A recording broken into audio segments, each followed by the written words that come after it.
My name is Dr. David Ehikhuemen.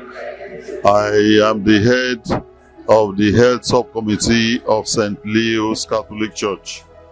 And we thank God that we have a very dependable and conscientious partner in Thomas John Prostate Cancer Foundation.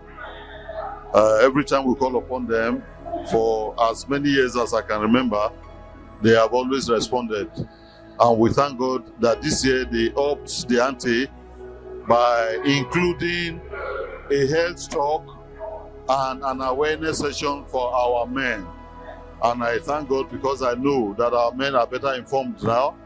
And I'm very sure that next year, when we organize this kind of thing, more men will show up.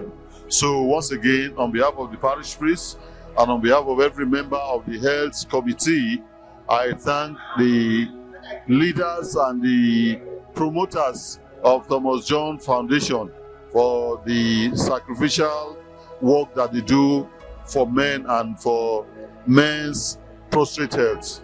Thank you so much. May God bless all you do in Jesus' name. Amen and amen.